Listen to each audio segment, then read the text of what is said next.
Hello, everybody. It's CJ Miller. I'm in Shreveport, Louisiana, across the Red River from beautiful Bossier City, Louisiana. Uh, it's just a little bit after midnight. I'm here to kind of close out my night. So, just kind of comment. It turned out to be a really great day. Per usual, I did some things with my sister on a Saturday, it's really fun. I always enjoy spending time with her. Uh, we started out going to the farmers market at. I think we got there probably by the time we got there, it was maybe around 10 a.m. You know, which is not that far from my apartment. But she picked me up and we rode over there and we spent, you know, it was the first farmers market of the season, so we intentionally didn't want to just go in and buy every single thing the first day. You know what I mean? If you stock up on everything, like where I'm a single person, if I just bought every single thing I wanted, then the fun would be gone for me from the farmers market. I wouldn't be able to, uh, you know, pace it out and enjoy it, the little things. So, um, but I did. I bought my favorite mint soaps from the soap lady down there, and my sister got a few things. And then we did, some grocery shopping. Ran a few errands and everything, and I always really enjoy it. And to be honest with you, it was probably just around 3 a.m. by the time I got home uh, from spending time with my sister.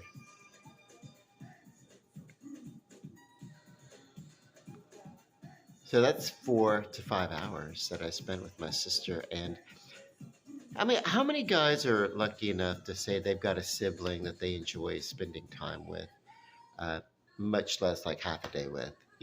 A lot of times siblings, even the love is there, but geez, you're like, you know, 5 hours with this guy, and like I just, yeah, you know.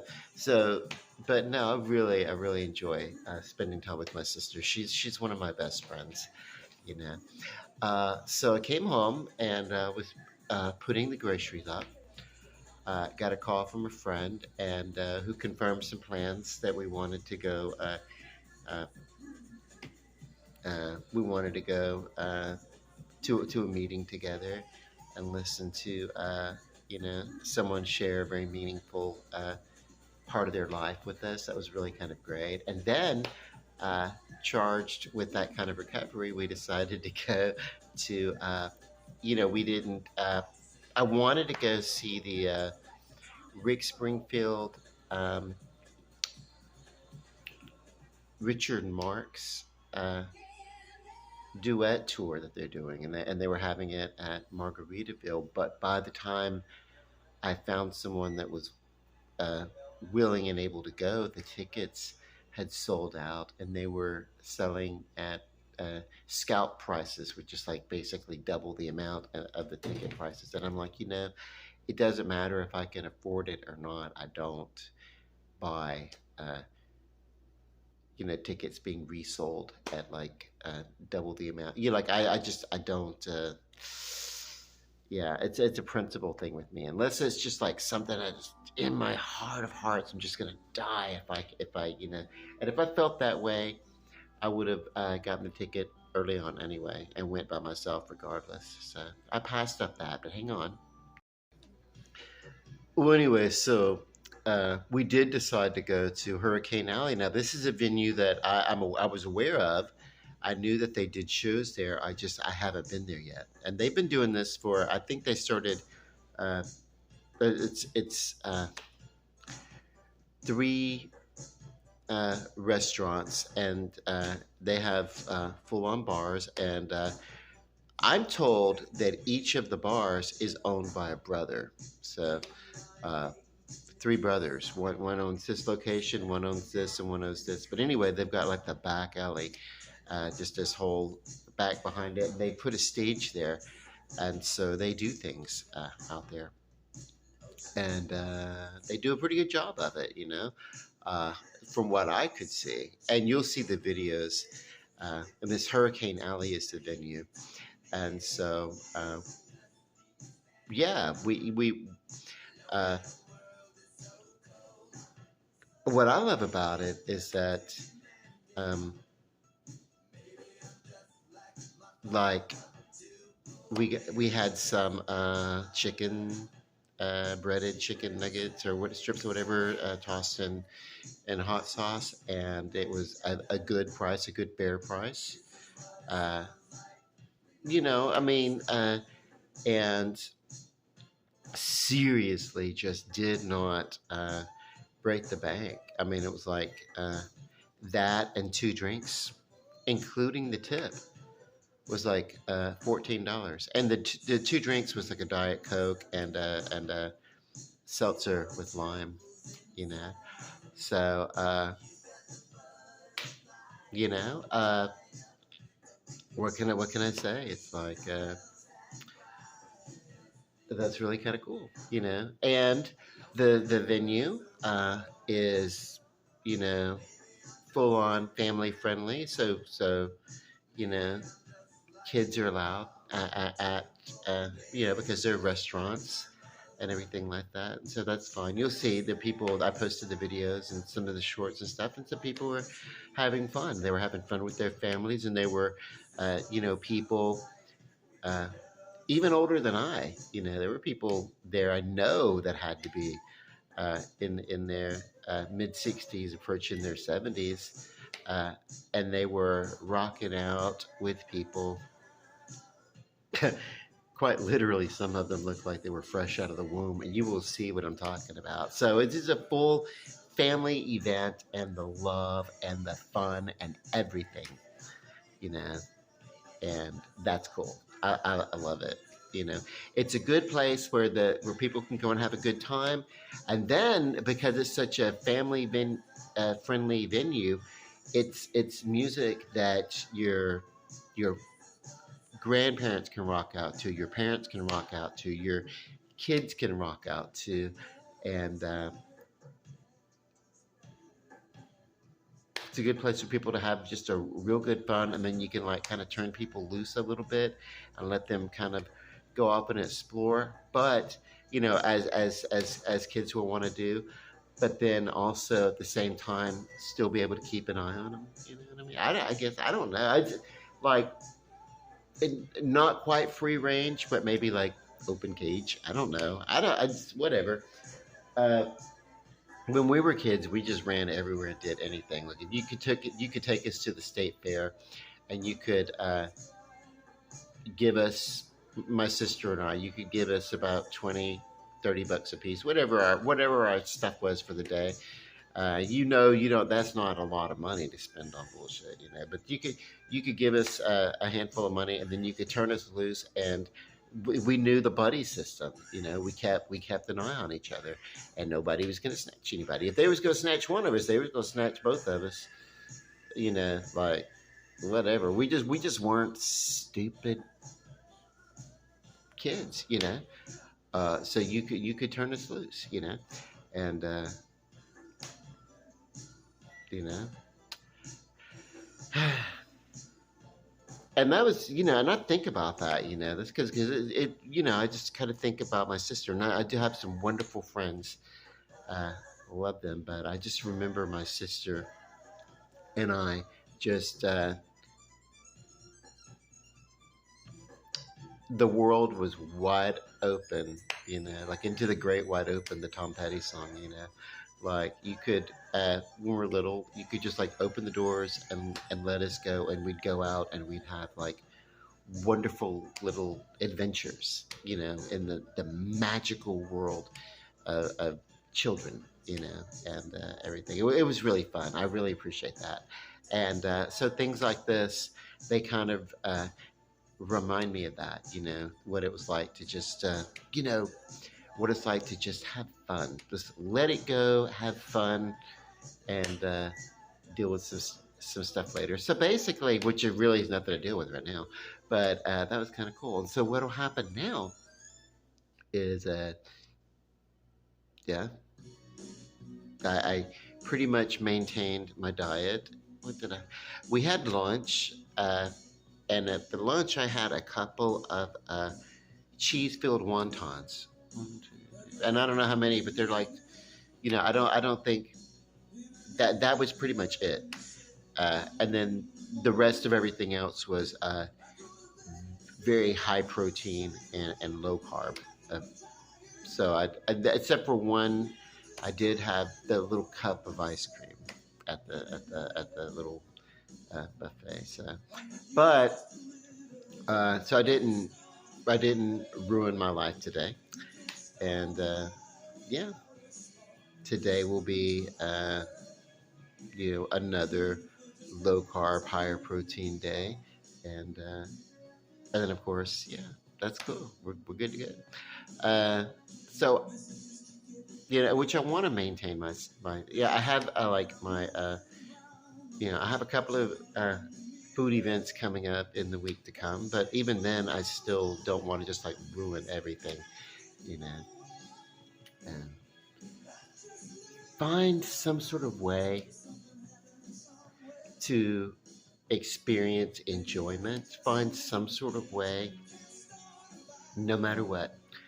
You know, I was there with my friend Lucy. You'll see her in some of the videos, and we ran into someone else from our peer, circle or whatever, and he was there with his family and stuff like that. And so, and then uh, a pair of coworkers, a lady.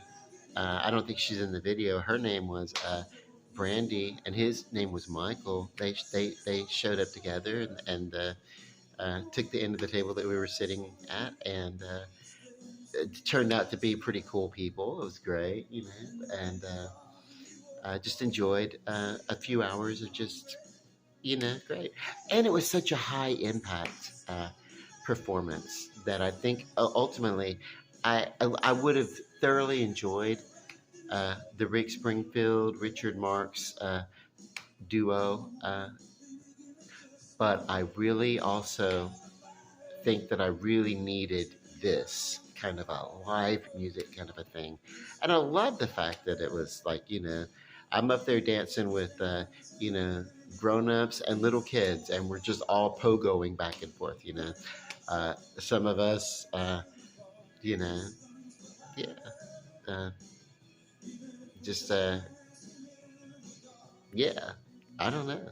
It was cool. It was cool. You had like, uh, people moshing and everything, and just people doing their own little vibe. My friend Lucy just got in her zone and just did her thing. She doesn't give a damn. So I love her for that. So anyway, yeah, you check out the videos. Just, there's so much fullness in this area for people to do. That's why I'm really, really proud of Shreveport and Bossier. And if you come see us on your vacations and everything, I know that we will be able to find something. We will find things that you will enjoy, and maybe introduce you to a few things that you maybe didn't know that you would enjoy. You know, even now there's new enjoyments. That I find, and I highly recommend um, making enjoyment a priority. Make time for it. Make time for it. Um, special occasions are special occasions because they're special, and maybe they're not every day, you know. But that's okay. That's okay. Every day is special in its own little way, but every day is a gift, and every day is a chance to have a new type of enjoyment. You know, it's all about perception. It's all about how people want to let the events of the day, uh, how they want to interact with the events of the day, because there are a lot of things going on all the time that we really have no say so in, or that we can't control. But what we can control is how we process what we want to do, and I'm working on pretty soon I'll be doing some cool stuff with my hair, that will kind of like, you know, I hate this like whole high definition world that we live in, where like every single thing uh, just is like super hyper crisp. I have no. Okay, I don't know. There's a line on the screen, and I'm like, is there like some sort of white thin line shining through my hair, as thin as it is? No, it's actually that's me being all vain. Like, what the hell is that? That's just part of the telemetry of the screen. Okay, so Ziggy, skip this song. I really wasn't feeling that. I do like Van Halen, but I've been talking all the while. My uh, late night dinner, or basically it's a breakfast. This burrito, egg burrito, uh, is going off in the microwave. Let's see what this song is before I let you go. Ooh, could it be? I think you guys might know this one. Let's see. Listen with me. I'm not ready to stop jamming.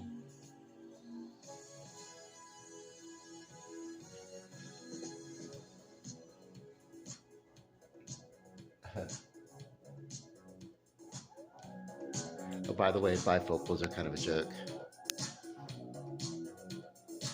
No, I can't do it. I think, I think maybe Michael Jackson maybe invented the snap. That because it was after this video that the snap sort of worked its way into a certain underground culture, and then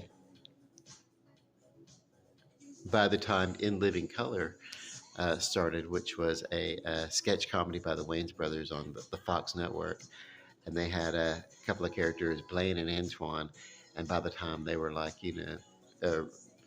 reviewing film, men on film, with all that kind of snapping and stuff. That was for a couple of years there. Everybody was just snapping in each other's faces, and it wasn't necessarily a complimentary thing, but sometimes it was. I don't know, but yeah. Um,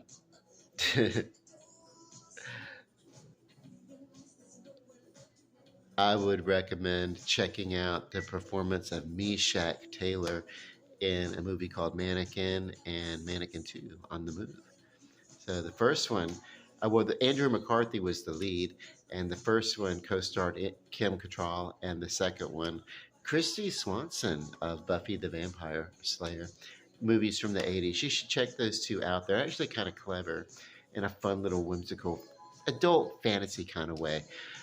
Where like storybook kind of thing happening to an adult man. It's kind of fun, and yeah, we don't really have like fun in our movies so much anymore. Even rom coms, they forget that you can sometimes have a fantasy element of that. Okay, I'll get off my soapbox. I think we're done.